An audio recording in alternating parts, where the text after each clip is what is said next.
అందరికీ హాయ్ అండి. లక్షవారం ఉదయం ఉదయం అయితే పూజ అయిపోయింది. బాబావారి దగ్గర మందారాలు పెట్టాను చూసారా, అవి కొంచెమే ఉన్నాయి. ఉన్న వాటితో అలా పూజ చేసేసుకొని కొబ్బరికాయ నైవేద్యంగా సమర్పించి, అందులో 2 కొబ్బరికాయలకి ఒక కొబ్బరికాయ అయితే పాడైపోయింది. మళ్ళీ ఇంకో కొబ్బరికాయ కొట్టిన తర్వాత అది బాగానే ఉందనుకోండి, ఇంకా అది ఇచ్చి పంపించి చూడాలి, ఇస్తారో ఎవరో చూడాలి. ఇంకా స్వీట్ అయితే బొట్టి పెట్టామనుకోండి, అది ప్రశాంతంగా చూస్తూ ఉంటుంది అన్నమాట. నేను బయటకు వచ్చి ఏం చూపిస్తున్నాను అనుకుంటున్నారా, రెండు రోజులు కాదండి, 4-5 రోజుల నుండి అయితే మమ్మల్ని చాలా విసిగిస్తున్నాయి. ఇవి ఏంటంటే గొంగర పురుగులే అండి. ఎందుకో ఎలా వస్తున్నాయో తెలియటం లేదు. అది కూడా గోడ అవతల నుండి వచ్చేస్తున్నాయి. అక్కడ ఆమదం చెట్లు ఉన్నాయంటే ఆమదం చెట్లకి ఎక్కువగా పట్టేస్తాయంట కదా. ఇంకా అక్కడ మొత్తం ఆకులు తినేసి ఇంకా అక్కడ ఏమీ లేకపోయేసరికి ఇటు సైడ్ అయితే వచ్చేసింది. గుంపులు కింద వస్తున్నాయండి. చాలా చిరాకు అనిపిస్తుంది. ప్రశాంతత లేదండి. ఆ గొంగర పురుగులు చూసిన కాడ నుండి అయితే మాత్రం అవి వచ్చినప్పుడు అలా కొట్టి చంపి బయట పాడేయడం, మళ్ళీ వస్తున్నాయి, అలా ఉంటున్నాయి అన్నమాట. ఇంకా వచ్చేటప్పుడు అయితే శనక్కాయలు తీసుకొచ్చారు. ఇక లక్షవారం కదా, ఇంకా అవి ఉడకబెట్టాలి కుక్కర్లో వేసి. ఇక నేనైతే బాబావారి పుస్తకం రాస్తున్నా. ఇంకా సాయికు ట్రైట్ అలవాటు కదండి, గుర్తున్నప్పుడు వీడియో తీసి చూపిస్తున్నా, లేకపోతే లేదు. కంపల్సరీ నేనైతే రాస్తూనే ఉంటాను. కానీ ఇప్పుడు వాయి చెప్తున్నానండి, అస్సలు గాలి వేయటం లేదండి, ఒక్కపో వస్తుంది. అదండి గుమ్మాయించడం మీద అంటారు కదా, ఆరాటం వచ్చేస్తుంది అన్నమాట. అయినా సరే అలాగా కష్టంగా చెప్తున్నాను.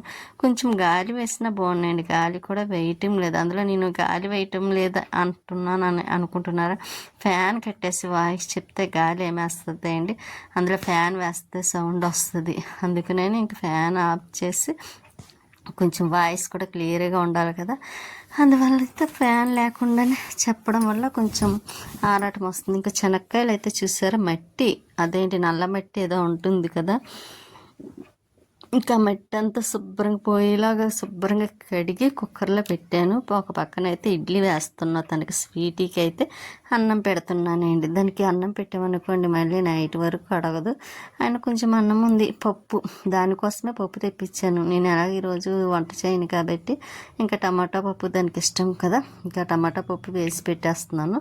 ఇంకా తనైతే ఇడ్లీలో కూడా కొంచెం పప్పు వేసుకొని తింటాను అంటున్నారు అన్నమాట. ఇంకా అందుకే ఇద్దరికి పనికి వస్తుంది కదా, ఇద్దరు వేసుకొని తింటారు. స్వీటీకి అయితే టమాటా పప్పు అంటే చాలా ఇష్టమండి. ఎంత ఇష్టంగా తింటుంది అనుకున్నారు, ముందుగానే స్మెల్ కూడా చూసేస్తుంది అన్నమాట, అవునా కాదని.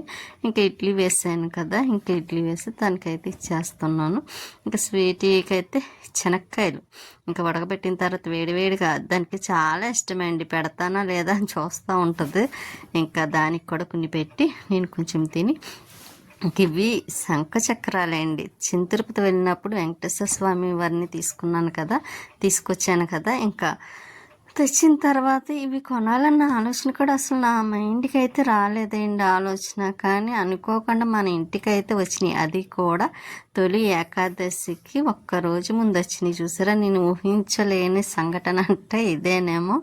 ఇంకా వెంకటేశ్వర స్వామి వారు అనుకున్నారు, నేను వచ్చాను శంఖచక్రాలు లేకపోతే ఎలాగా అన్నట్టుగాను ఈ 2 అయితే మాత్రం వచ్చాయి. నేను చూసి అదేంటి మాకు తెలిసిన తను పంపించారన్నమాట, ఇంకా దేవుడి దగ్గర పెట్టుకోమని.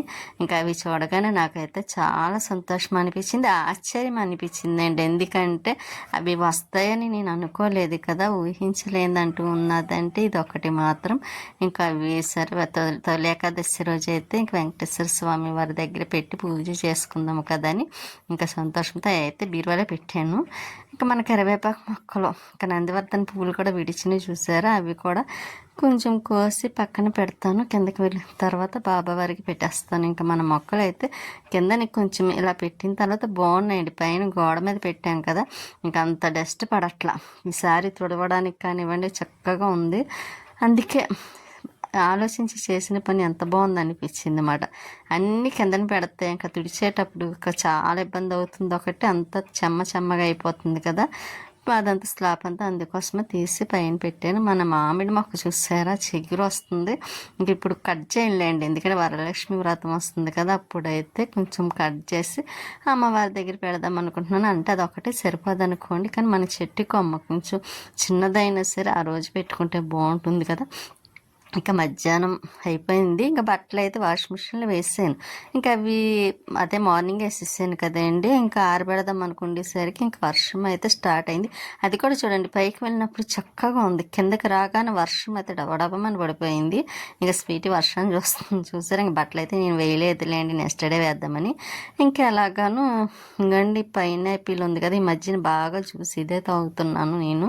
కొంచెం బాగుందండి తాగిన కానించి, అందుకే ఇంకా కంటిన్యూగా రోజు విడిచి రోజు అయితే ఇంకా జ్యూస్ చేసుకొని తాగుతున్నాను. ఇక్కడ గిన్నెలు అయితే కడగాలన్నమాట, చాలా ఉన్నాయి చూసారా. ఇంకా స్టవ్ కూడా క్లీన్ చేసేసి ఇంకా అప్పుడైతే ఇంకా జ్యూస్ అయితే మాత్రం ఇంకొన్ని ముక్కలు కట్ చేశాను కదా, పాలు పంచదార వేసి అయితే నేను మిక్సీ జ్యూసర్లో కాకుండా మామూలుగా జార్లో వేసేసి ఇంక ఇలాగైతే వడకట్టేస్తున్నాను. ఇంకా ఇందులో అయితే మనకి పీచు కట్ట ఎటువంటివి ఏమి ఉండవు కదా.